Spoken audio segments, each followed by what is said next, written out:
Dave Livingstone, o célebre missionário e explorador, 1813-1873. Certo comerciante, ao visitar a abadia de Westminster, em Londres, onde se acham sepultados os reis e vultos eminentes da Inglaterra, inquiriu qual túmulo, excluindo o do soldado desconhecido, era o mais visitado. O porteiro respondeu que era o de Dave Livingstone. São poucos os humildes e fiéis servos de Deus que o mundo distingue e honra assim. Conta-se que em Glasgow, depois de passar 16 anos na África, Livingstone foi convidado a fazer um discurso perante o corpo discente da universidade. Os alunos resolveram vaiar esse camarada missionário, fazendo o maior barulho possível. Certa testemunha do acontecimento disse: contudo, desde o momento em que Livingstone compareceu perante eles, magro e delgado, depois de cair 31 vezes de febre nas matas da África e com um braço descansando numa tipóia depois do encontro com um leão, os alunos guardaram grande silêncio. Ouviram com o maior respeito tudo o que o orador relatou e a maneira como Jesus cumprira a sua promessa. Eis que eu estou convosco todos os dias, até a consumação dos séculos. Dave Livingstone nasceu na Escócia. Seu pai, Neil Livingstone, costumava contar aos filhos as proezas de seus antepassados por 8 gerações. Um dos bisavôs de Dave fugira com a família dos cruéis pactuários para os pantanais e montes escabrosos, onde podia adorar a Deus em espírito e em verdade. Mas mesmo esses cultos, que se realizavam entre os espinhos e às vezes no gelo, eram interrompidos, de vez em quando, pela cavalaria que chegava galopando para matar ou levar presos, tanto homens como mulheres. Os pais de Dave criavam seus filhos no temor do Senhor. O lar era sempre alegre e servia como notável modelo de todas as virtudes domésticas. Não se perdia uma hora durante os 7 dias da semana, e o domingo era esperado e honrado como o dia de descanso. Com a idade de 9 anos, Dave ganhou um Novo Testamento, prêmio oferecido ao repetir de cor o capítulo mais comprido da Bíblia, o Salmo 119. Entre as recordações mais sagradas da minha infância, escreveu Livingstone, estão as da economia da minha mãe para que os poucos recursos fossem suficientes para todos os membros da família. Quando completei 10 anos de idade, meus pais me colocaram em uma tecelagem para que eu ajudasse a sustentar a família. Com parte do salário da primeira semana, comprei uma gramática de latim. Dave iniciava o dia na tecelagem às 6 horas da manhã e, com intervalos para o café e o almoço, trabalhava até 8 da noite. Segurava a sua gramática aberta na máquina de fiar algodão e, enquanto trabalhava, estudava linha por linha. Às 8 horas da noite, dirigia-se, sem perder tempo, à escola noturna. Depois das aulas, estudava as lições para o dia seguinte, às vezes até a meia-noite, quando a mãe tinha de obrigá-lo a apagar a luz e dormir. A inscrição no túmulo dos pais de Dave Livingstone indica as privações no lar paterno.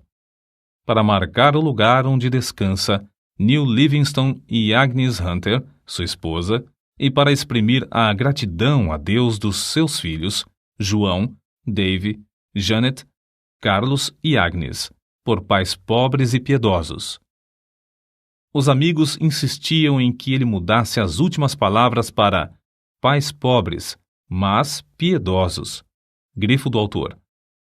Contudo, Dave recusou porque, para ele, tanto a pobreza como a piedade eram motivos de gratidão.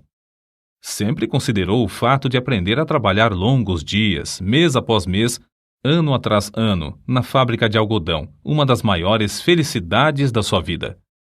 Nos feriados, Dave gostava de pescar e fazer longas excursões pelos campos e as margens dos rios. Esses passeios extensos lhe serviam tanto de instrução como de recreio. Saía para verificar na própria natureza o que estudara nos livros sobre botânica e geologia. Sem o saber, ele assim se preparava em corpo e mente para as explorações científicas e para o que escreveria com exatidão acerca da natureza na África. Aos 20 anos, houve grande mudança espiritual em Dave Livingstone, que determinou o rumo de todo o resto da sua vida. A bênção divina inundou-lhe o ser como inundara o coração do apóstolo Paulo ou de Agostinho, e outros do mesmo tipo, dominando os desejos carnais. Atos de abnegação, muito difíceis de executar sob a lei férrea da consciência, tornaram-se serviços de vontade livre sob o brilho do amor divino. É evidente que fora movido por uma força calma, mas tremenda, dentro do próprio coração, até o fim da vida. O amor que começou a comovê-lo na casa paterna continuou a inspirá-lo durante todas as longas e enfadonhas viagens pela África e o levou a ajoelhar-se à meia-noite no rancho em Ilala, de onde seu espírito, enquanto ainda orava, voltou ao seu Deus e Salvador. Dave, desde a infância, ouvia falar de um missionário valente na China, cujo nome era Gutslav.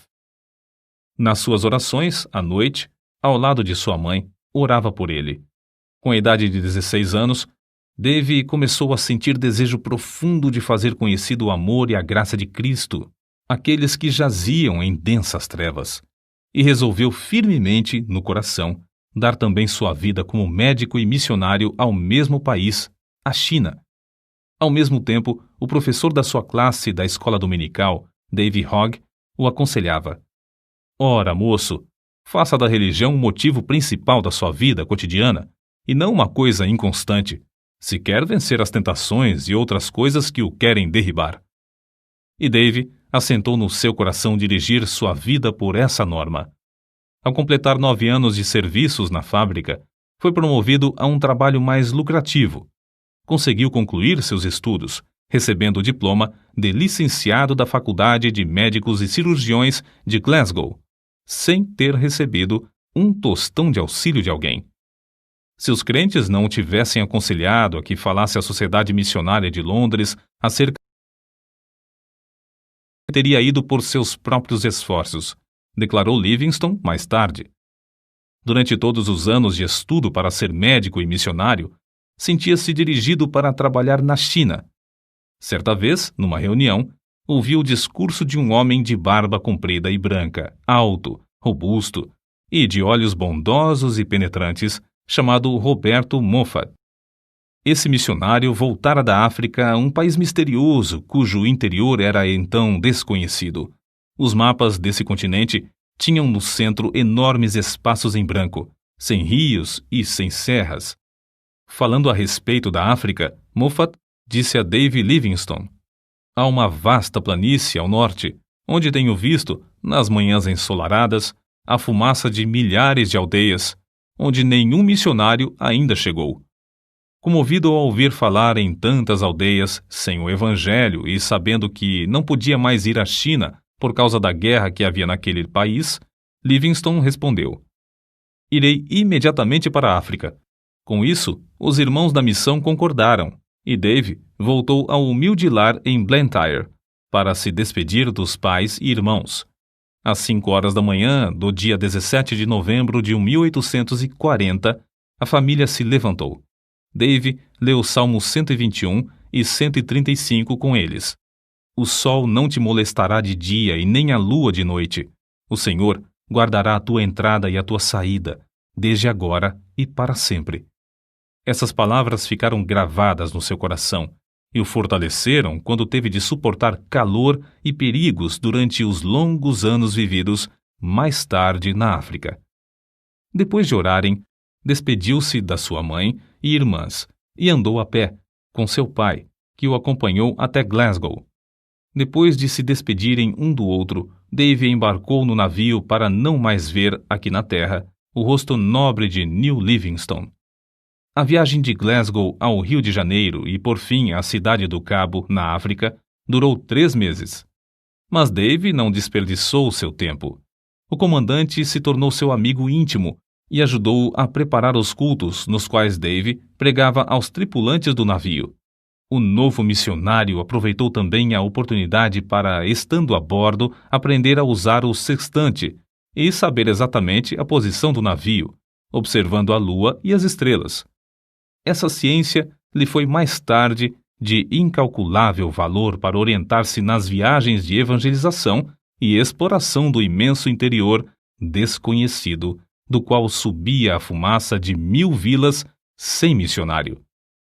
Da cidade do Cabo, a viagem de 190 léguas foi feita aos solavancos, num carro de boi, através de campos incultos. A viagem durou 2 meses até chegar em Curumã, onde devia esperar o regresso de Roberto Moffat. Desejava estabelecer-se em um lugar 50 a 60 léguas mais para o norte de qualquer outro em que houvesse obra missionária. Para aprender a língua e os costumes do povo, nosso pioneiro passava o tempo viajando e vivendo entre os indígenas. O seu boi de sela passava a noite amarrado, enquanto ele assentava-se com os africanos ao redor do fogo, ouvindo as lendas dos seus heróis. Livingstone, por sua vez, contava-lhes as preciosas e verdadeiras histórias de Belém, da Galiléia e da Cruz. Não parou com os estudos enquanto viajava, fazendo mapas dos rios e serras do território percorrido. Em uma carta a um amigo, escreveu que descobrira 32 qualidades de raízes comestíveis e 43 espécies de fruteiras que davam no deserto sem serem cultivadas. Do ponto que havia alcançado, faltavam-lhe apenas 10 dias de viagem para chegar ao grande lago Ngami, que só descobriu 7 anos depois.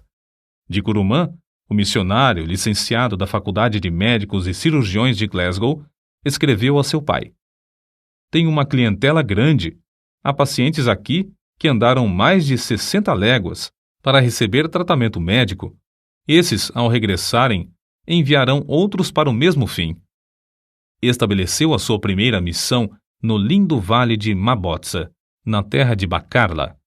Em uma carta escrita de Curumã, Livingstone assim descreveu o local que escolhera para centro de evangelização.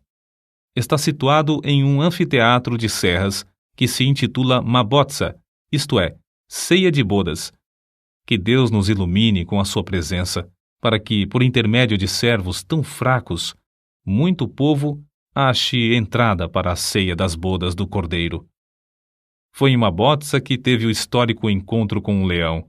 Acerca disso, escreveu Dave: "Ele saltou e me alcançou o ombro. Ambos fomos ao chão.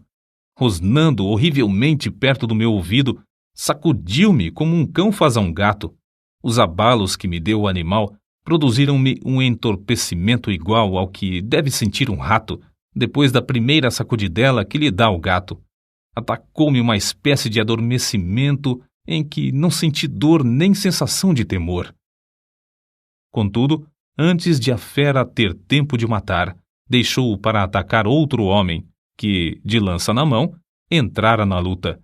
O ombro dilacerado de Livingstone nunca sarou completamente. Ele nunca mais pôde apontar um rifle ou levar a mão à cabeça sem sentir dores. Foi na casa de Roberto Moffat, em Curumã, que chegou a conhecer Maria, a filha mais velha desse missionário. Depois de abrir a missão em Mabotsa, os dois se casaram. 6 filhos foram fruto desse enlace. Depois de Livingstone se casar, a escola dominical em Mabotsa transformou-se em escola diária e tinha como professora a esposa do missionário. Shelley, o chefe da tribo, tornou-se grande estudante da Bíblia, mas queria converter todo o seu povo à força de litupa, isto é, chicote de couro de rinoceronte. Shelley iniciou o culto doméstico em casa e o próprio Livingstone admirou-se da sua maneira simples e inata de orar. Era costume de Livingstone começar o dia com um culto doméstico, e não é de admirar que o chefe o adotasse também. Livingstone foi obrigado a mudar-se para Chonuane, 10 léguas distante, e mais tarde, por falta de água, ele e todo o povo foram para Kolobeng. Foi nesse último lugar que o chefe da tribo construiu uma casa para os cultos e Livingstone, com grande sacrifício de dinheiro e labor, edificou a sua terceira residência. Nessa casa morou 5 anos para nunca mais conseguir se fixar em qualquer lugar na terra. Acerca do trabalho nesse lugar, assim se expressou: Aqui temos um campo muitíssimo difícil de cultivar. Se não confiássemos que o Espírito Santo opera em nós, desistiríamos em desespero. Através do deserto de Kalahari, chegavam boatos de um grande lago e de um lugar chamado Fumaça Barulhenta, o que ele julgava ser uma grande cachoeira. As secas o oprimiam tanto em Kolobeng que Livingstone resolveu fazer uma viagem de exploração a fim de achar um lugar mais ideal para estabelecer a sua missão. Assim, em 1º de junho de 1849, com o chefe da tribo, seus guerreiros, 3 brancos e sua família, saíram para atravessar o grande deserto de Kalahari. O guia do grupo, o Homotobi, conhecia o segredo de subsistir no deserto, cavando com as mãos e chupando a água debaixo da areia por meio de um canudo. Depois de viajarem muitos dias, chegaram ao rio Zouga. Ao inquirir os indígenas, estes o informaram de que o rio tinha nascente em uma terra de rios e florestas. Livingstone ficou convicto de que o interior da África não era um grande deserto como o mundo de então supunha, e o seu coração ardia com o desejo de achar uma via fluvial. Assim, outros missionários poderiam ir para o interior do continente com a mensagem de Cristo. A perspectiva, escreveu ele, de achar um rio que dê entrada a uma vasta, populosa e desconhecida região aumentou constantemente desde então. Aumentou tanto que, quando por fim chegamos ao Grande Lago, esse importante descobrimento em si mesmo parecia de pouca monta. Foi em 1º de agosto de 1849 que o grupo atingiu o Lago Ngami. Tão grande é esse lago que, de uma margem, não se avista a margem oposta. Sofreram longos dias de cruciante sede sem obter uma gota d'água, mas venceram todas as dificuldades. O curioso é que descobriram o Ngami enquanto outros exploradores mais bem equipados, mas menos persistentes, haviam falhado. As notícias do descobrimento foram comunicadas à Royal Geographical Society, o que lhe votou numa bela recompensa de 25 guinéus, por ter descoberto uma importante terra, um importante rio e um grande lago. O grupo teve de voltar a Kolobeng. Depois de alguns meses, porém, iniciou novamente viagem para o Lago Ngami. Não queria separar-se da sua família e levou-a em um carro de boi. Mas, ao alcançar o rio Zouga, os filhos foram atacados pela febre e ele teve de voltar com a família. Nasceu-lhe uma filha, que morreu logo de febre.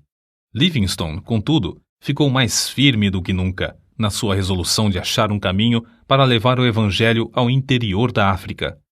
Depois de descansar alguns meses com a família, na casa de seu sogro, em Kurumã, saíram com o propósito de achar um lugar saudável onde pudessem estabelecer uma missão mais para o interior. Foi nessa viagem, em junho de 1851, que descobriu o maior rio da África Oriental, o Zambeze, rio do qual o mundo de então nunca ouvira falar. No seguinte trecho que Livingstone escreveu, descobre-se algo do que tinham de sofrer nessas viagens. Um dos assistentes desperdiçou a água que levávamos no carro e à tarde tínhamos apenas um restinho para as crianças. Passamos a noite angustiados e, na manhã seguinte, quanto menos havia de água, tanto mais aumentava a sede das crianças. O pensamento de elas perecerem diante de nossos olhos nos perturbava. Na tarde do 5º dia, sentimos grande alívio quando um dos homens voltou trazendo tanto desse líquido como jamais antes havíamos pensado. Livingstone, convicto de que era a vontade de Deus que saísse para estabelecer outro centro de evangelização, e com indômita fé de que o Senhor supriria todo o necessário para cumprir a sua vontade, avançava sem vacilar. Depois de descobrir o rio Zambeze, Livingstone veio a saber que os lugares saudáveis eram sujeitos a serem saqueados em qualquer tempo por outras tribos. Só nos lugares infestados de doença e febre é que se achavam tribos específicas. Resolveu, portanto, enviar a esposa para descansar na Inglaterra enquanto ele continuava as suas explorações, a fim de estabelecer um centro para a obra de evangelização. via-se forçado a estabelecer tal centro porque os boeres holandeses invadiam o território e, além de roubar as terras e o gado dos indígenas, punham em prática um regime da mais vil escravatura.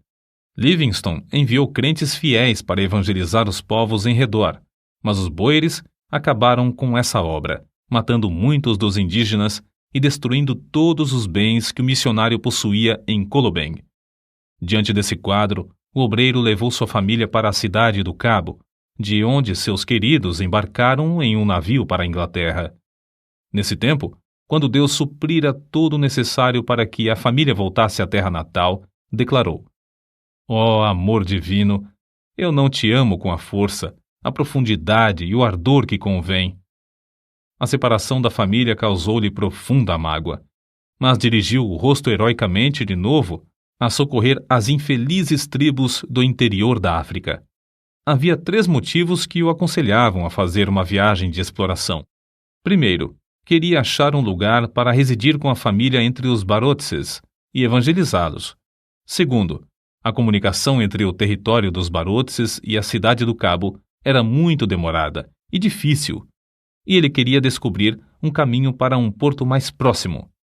Terceiro, queria fazer todo o possível para influenciar as autoridades contra o horrendo tráfico de escravos. Foi nessa época da sua vida que Livingstone, por suas proezas, tornou-se conhecido no mundo inteiro.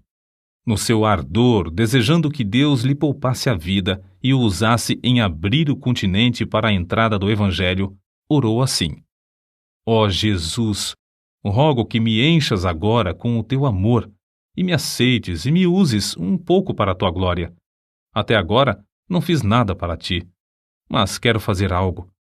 Ó, eu te imploro que me aceites e me uses e que seja tua toda a glória. Escreveu mais ainda: Não valeria coisa alguma o que possuo ou o que possuirei, a não ser em relação ao reino de Cristo. Se alguma coisa que tenho pode servir para o teu reino, dar-lhe-ei a ele, a quem devo tudo neste mundo e durante a eternidade. Livingstone atravessou ida e volta o continente africano desde a foz do Zambeze a São Paulo de Luanda. Façanha esta realizada pela primeira vez por um branco. Nas memórias que escrevia diariamente, nota-se como admirava as lindas paisagens de um continente que o mundo julgava ser um vasto deserto. Chegou a Luanda magro e doente. Apesar da insistência do cônsul britânico para que regressasse à Inglaterra, a fim de recuperar a saúde abalada, ele voltou a Zambeze por outro caminho, a fim de levar seus fiéis companheiros até em casa, conforme lhes prometera antes de iniciarem a viagem. Nessa viagem, Livingstone descobriu as magníficas cataratas de Vitória, nome que ele deu às grandes quedas em homenagem à rainha da Inglaterra. Nesse lugar, o rio Zambeze tem a largura de mais de 1 quilômetro. Ali, as águas desse grande rio se precipitam espetacularmente de uma altura de 100 metros. Livingstone continuou a pregar o evangelho constantemente, às vezes a auditórios de mais de 1000 indígenas. Antes de tudo, esforçava-se para ganhar a estima das tribos hostis, por onde passava, por sua conduta cristã, em grande contraste com a dos mercadores de escravos. Sozinho, com seus fiéis macololos, caiu 31 vezes de febre nos matagais, durante um período de 7 meses. Mas não era tanto o sofrimento físico. Suas cartas revelam a sua angústia de espírito ao ver os horrores do povo africano massacrado e arrebentado dos seus lares, conduzido como gado para ser vendido no mercado. De um lugar alto onde subiu, contou 17 aldeias em chamas, incendiadas por esses nefandos mercadores de seres humanos. Prometera à sua esposa reunir-se com a família depois de 2 anos, mas passaram-se 4 anos e meio antes que ela recebesse qualquer notícia dele. Por fim, após uma ausência de 17 anos da pátria, regressou à Inglaterra. Voltou à civilização e à sua família como quem volta da morte. Antes de desembarcar, soube que seu querido pai falecera. Em toda a história de Livingstone, não se conta um acontecimento mais comovente do que o seu reencontro com a esposa e filhos. Na Inglaterra, foi aclamado e honrado como heróico descobridor e grande benfeitor da humanidade. Os diários publicavam os seus atos de bravura. As multidões afluíam para ouvi-lo contar a sua história, como relata este trecho de sua biografia. O Dr. Livingstone era muito humilde. Temia passear nas ruas, receando ser atropelado pelas massas. Certo dia, na Regent Street, em Londres, foi apertado por tão grande multidão que só com grande dificuldade conseguiu refugiar-se num táxi. Pela mesma razão, evitava ir aos cultos. Certa vez, desejoso de assistir ao culto, meu pai persuadiu a ocupar um assento debaixo da galeria, em um lugar não visível ao auditório. Mas foi descoberto e o povo passou por cima dos bancos para cercá-lo e apertar-lhe a mão. Uma das muitas coisas que levou a efeito, enquanto na Inglaterra, foi a de escrever seu livro. Viagens Missionárias alcançou enorme circulação e produziu mais interesse da questão africana do que qualquer movimento anterior. Em março de 1858, com a idade de 46 anos, Livingstone, acompanhado de sua esposa e filho mais novo, Osvaldo, embarcou novamente para a África. Deixando os dois na casa do sogro, o missionário Moffat, Livingstone continuou as suas viagens. No ano seguinte, descobriu o lago Nyassa. Recebeu também uma carta da esposa da casa de seus pais em Curumã, informando-o do nascimento de mais uma filha. A menina já estava há quase um ano no mundo quando o pai soube do seu nascimento.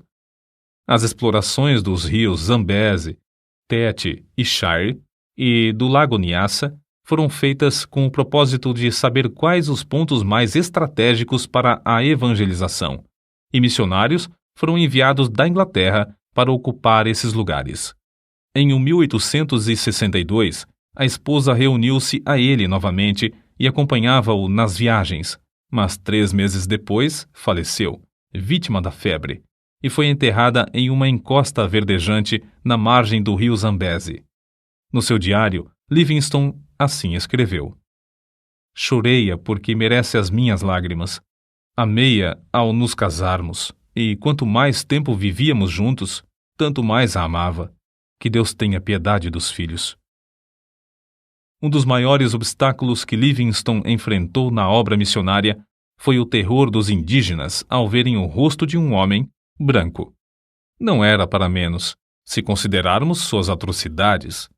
Aldeias inteiras em ruínas, fugitivos escondendo-se nos campos de alto capim, sem nada a terem para comer, centenas de esqueletos e cadáveres insepultos, comboios de homens e mulheres algemados aos troncos, seguros pelo pescoço, conduzidos aos portos.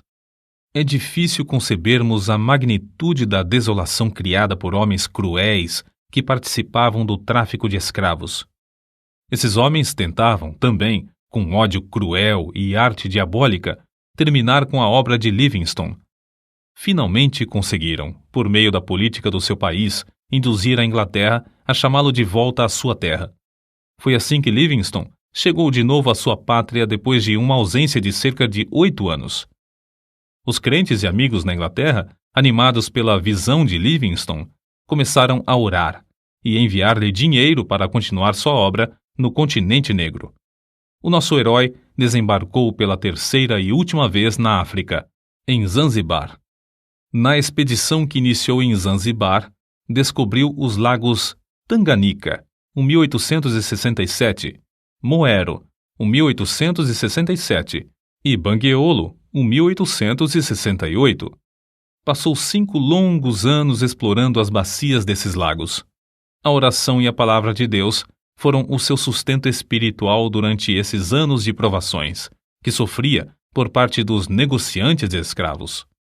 Resolveu, então, fazer o possível para descobrir as nascentes do rio Nilo e solver um problema que durante milhares de anos havia zombado dos geógrafos.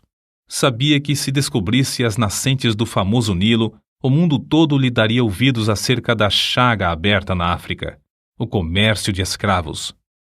É interessante conhecer o que ele escreveu. O mundo acha que busco fama, porém, eu tenho uma regra, isto é, Não leio coisa alguma sobre os elogios que me fazem. Ele sabia que, ao findar a escravatura, o continente se abriria para deixar entrar o Evangelho. Durante os longos intervalos de tempo em que uma carta e outra era recebida na Inglaterra, vindas do coração da África, circularam boatos de que Livingstone morrera.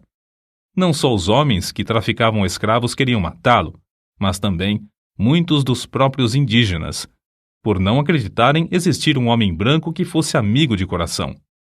Ele mesmo contou muitos fatos relacionados às ciladas na terra do Maniuema para o matarem.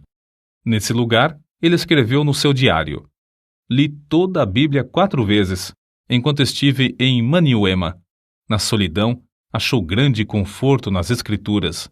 Reconhecia sempre a possibilidade de perecer nas mãos dos inimigos, mas sempre respondia à insistência dos amigos com esta pergunta: não pode o amor de Cristo constranger o missionário a ir onde a traficância leva o mercador de escravos?"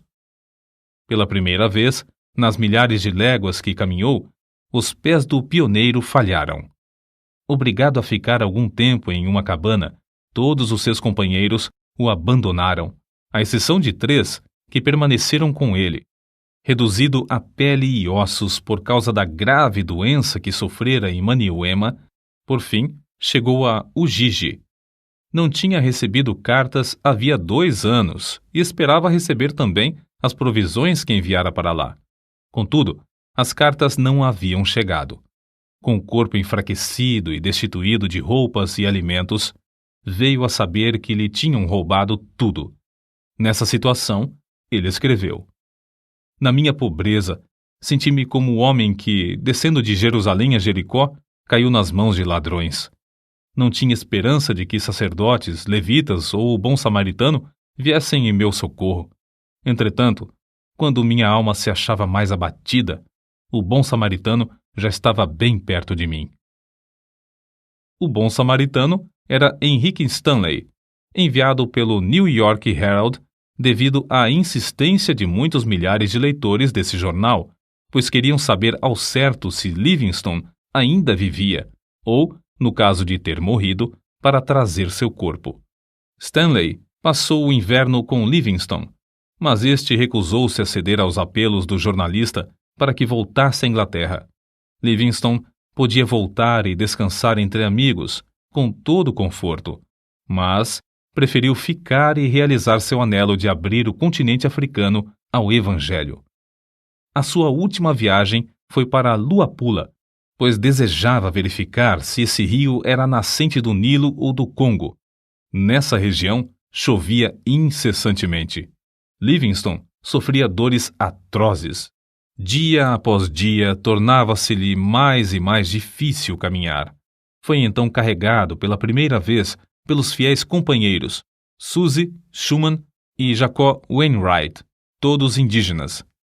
No seu diário, as últimas notas que escreveu dizem: "Cansadíssimo fico. Recuperada a saúde. Estamos nas margens do Mililamo." Chegaram à aldeia de Chitambo, em Ilala, onde Suzy fez uma cabana para ele. Nessa cabana, a 1º de maio de 1873, fiel Suzy achou seu bondoso mestre de joelhos ao lado da cama, morto. Orou enquanto viveu e partiu deste mundo orando. Os 2 fiéis companheiros, Suzy e Schumann, enterraram o coração de Livingstone debaixo de uma árvore em Chitambo, secaram e embalsamaram o corpo e o levaram até a costa, viagem que durou alguns meses e exigiu que passassem pelo território de várias tribos hostis. O sacrifício desses valentes filhos da África, sem terem qualquer propósito de remuneração, não será esquecido por Deus nem pelo mundo. O corpo, depois de chegar em Zanzibar, foi transportado para a Inglaterra, onde foi sepultado na abadia de Westminster, entre os monumentos dos reis e heróis daquela nação.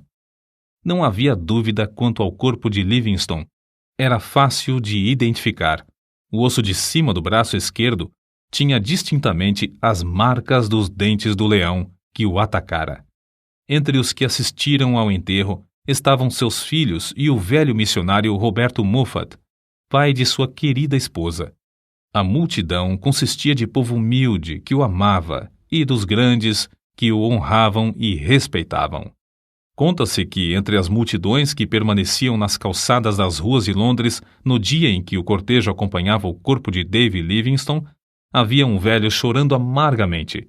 Ao lhe perguntarem por que chorava, respondeu: "É porque Davizinho e eu nascemos na mesma aldeia, cursamos o mesmo colégio, assistimos à mesma escola dominical e trabalhávamos na mesma máquina de fiar. Mas Davizinho foi por aquele caminho e eu por este. Agora, ele é honrado pela nação, enquanto eu sou desprezado, desconhecido e desonrado. O único futuro para mim é o enterro de beberrão." Grifo do autor. Não é somente o ambiente, mas as escolhas feitas na mocidade são o que determinam o destino de alguém. Não só aqui no mundo, mas para toda a eternidade.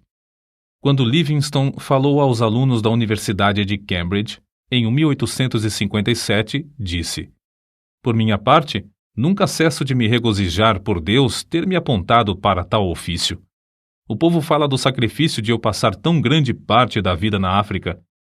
Será sacrifício pagar uma pequena parte da dívida dessa dívida que nunca poderemos liquidar do que devemos ao nosso Deus? É sacrifício aquilo que traz a bendita recompensa de saúde, o conhecimento de praticar o bem, a paz de espírito e a viva esperança de um glorioso destino? Longe esteja tal ideia. Digo com ênfase: não é sacrifício.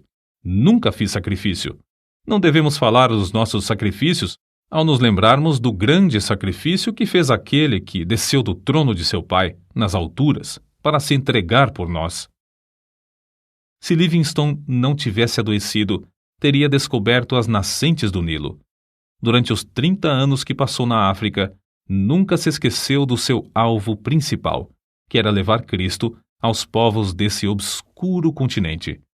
Todas as viagens que realizou foram viagens missionárias.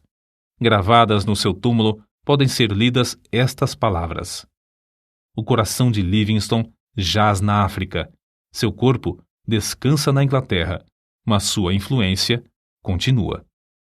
Gravados para sempre na história da Igreja de Cristo estão os grandes êxitos obtidos na África por Livingstone durante um período de mais de 75 anos depois de sua morte.